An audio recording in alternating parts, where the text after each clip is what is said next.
Hello miss call మేమేం తీద్దామండి. ఇప్పుడు on చేసిన ఫోను. ఎవరు మాట్లాడేది?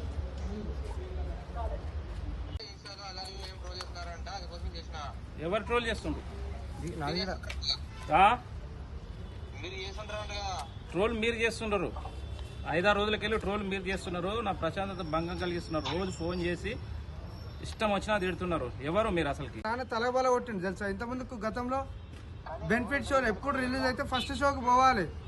సితేజ్ అనే అబ్బాయి ఇప్పుడు ప్రాణాపాయంలో ఉంటూ మీరు అందరం మనందరం కలిసి సితేజ్ని కాపాడాలి అని ప్రాణాలను కాపాడాలి. బండి గారు కనీసం రెస్పాండ్ ఇవ్వనందుకు మేము బాధ్యతగా అడిగాము.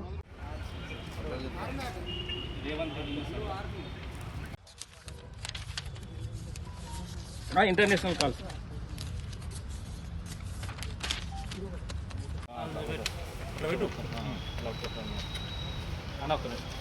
ఎందుకంటే కంప్లైంట్ ఇచ్చినట్టు ఉందా అది సాంపేపించుకురా న్యాయం చేయాలని ఆలోచనతో ఉస్మానియా యూనివర్సిటీ జేఏసీ తరపున అల్లు అర్జున్ గారి ఇంటి కార్యక్రమాన్ని ముట్టడి కార్యక్రమాన్ని తీసుకున్న సందర్భంగా ఈ రోజు ఆ కుటుంబానికి న్యాయం జరిగింది. డిసెంబర్ 4న సంఘటన జరిగితే దాదాపు 26-27 వరకు ఇట్లా స్పందన లేదు. మేము పోరాటం చేసిన ఫలితంగానే 2 కోట్లు వచ్చినాయని ఒక అక్కుసతోని. ఎందుకంటే రెండు రాష్ట్ర ప్రభుత్వాలు చేసిన ఇట్లా ప్రయోజనం లేదు. ఉస్మానియా విద్యార్థులు పోరాటం చేసిండ్రు, నా ఇజ్జత్ తీసిండ్రు. దేశంలో నేను పేద స్టార్ని అని గొప్ప విర్రవీగలి ఏదైతే గొప్పగా చెప్పుకున్న అల్లు అర్జున్ కి మంట మండినట్లున్నది. ఉస్మానియా విద్యార్థులు నా తలను దించిండ్రు. నేను ఇంతగానం గొప్పగా ఉన్న నా క్యారెక్టర్ ని దించేసిండ్రని ఒక అక్కుసతోని ఈ రోజు వాళ్ళ అభిమానుల పేరుతో ఏదైతే మీంగిట్లా చట్టం ప్రకారమే, ఎందుకంటే చట్టం ప్రకారమే మా కోర్టు ఆర్డర్ ద్వారా నాకు బెయిల్ వచ్చినాయి. మేము బెయిల్ మీద బయటకు వచ్చినాం. నువ్వు గిట్లా మధ్యంతర బెయిల్తోనే బయటకు వచ్చినావు. మేము చట్టపరకంగా మేము ఏం వ్యతిరేకంగా చేయలే. మీరు వ్యతిరేకంగా చేయనప్పుడు మీరు అన్యాయం జరిగినప్పుడు మీ అభిమానుల మరి గుండాల వాళ్ళు ఫోన్ చేసి డైరెక్ట్ నీవెట్లా తిడతావు మా యొక్క అల్లు అర్జున్ ని, నువ్వెక్కడున్నా నేను చంపేస్తాం, నీ అడ్రస్ చెప్పురా అని మాట్లాడుతున్నాం.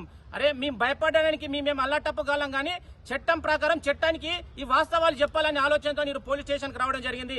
అల్లు అర్జున్ మేము కనీసం 15 మంది వస్తే నేను తట్టుకోలేకపోతున్నావు, జీర్ణించుకోలేకపోతున్నావు. ఉస్మానియా యూనివర్సిటీ ఉన్నటువంటి 8,000 మంది విద్యార్థులు, తెలంగాణలో ఉన్నటువంటి 30 లక్షల మంది విద్యార్థులు నీ ఇంటి ముట్టడి చేస్తే ఎట్లుంటుంది పరిస్థితి? నువ్వు పెద్ద హీరో కాదు, నువ్వు జీరో అని ప్రపంచానికి తెలిసిపోయింది. ఇప్పటికైనా ఒళ్ళు దగ్గర పెట్టుకుని మాట్లాడు. కనీసం నీ అభిమానుల పేరుతో ఎవరితో బెదిరింపులు చేస్తున్నారో వాళ్ళని చట్ట ప్రకారంగా చర్యలు తీసుకునే విధంగా చట్టానికి అనుగుణంగా మేము పనిచేస్తాము. ఒక చదువుకున్న మేధావులుగా, పిహెచ్డి స్కాలర్ గా నీకు చదువు జ్ఞానం ఉంటే నీ పూరంబోగాలకు చెప్పు. లేని పక్షంలో నీవు ఈరోజు 1500 మంది అన్నావు కదా, ఎన్ని వేల మందితో ముట్టడి కార్యక్రమం చేసుకున్న బిడ్డ ఇప్పటికైనా ఆలోచన చెయ్యి. నీలాంటి చిల్లర కొడుకులు ఎంత మంది తిట్టించినా మాకేం కాదు, మా ఇంటికి ఇట్లా ఏం కాదు. బట్ చట్టాన్ని గౌరవించాలి. చట్టం పరిధిలో అందరం సమానమే. నువ్వు పెద్ద హీరో ఉండొచ్చు, మేము సామాన్యులు ఉండొచ్చు, కానీ ఒక పేద బిడ్డకు న్యాయం విషయంలో మేము ఖచ్చితంగా న్యాయం చేసినామని ఒక సాటిస్ఫాక్షన్ ఉంది. మీరు ఎన్ని కార్యక్రమాలు చేసినా మేము తట్టుకుంటాం, నిలబడతాం. కానీ చట్టం ముందల మీ యొక్క దురాఘాతాలు, మీ యొక్క వాస్తవాలు, మీ నిజ స్వరూపం బయట పెట్టాల ఆలోచనతోనే మేము ఈ కార్యక్రమాన్ని తీసుకున్నాం. ఇప్పటికైనా జ్ఞానోదయం తెచ్చుకొని తగ్గించుకో, నీ యొక్క ఎక్స్ట్రాలు తగ్గించుకో, ఒక మనిషిగా జీవించు.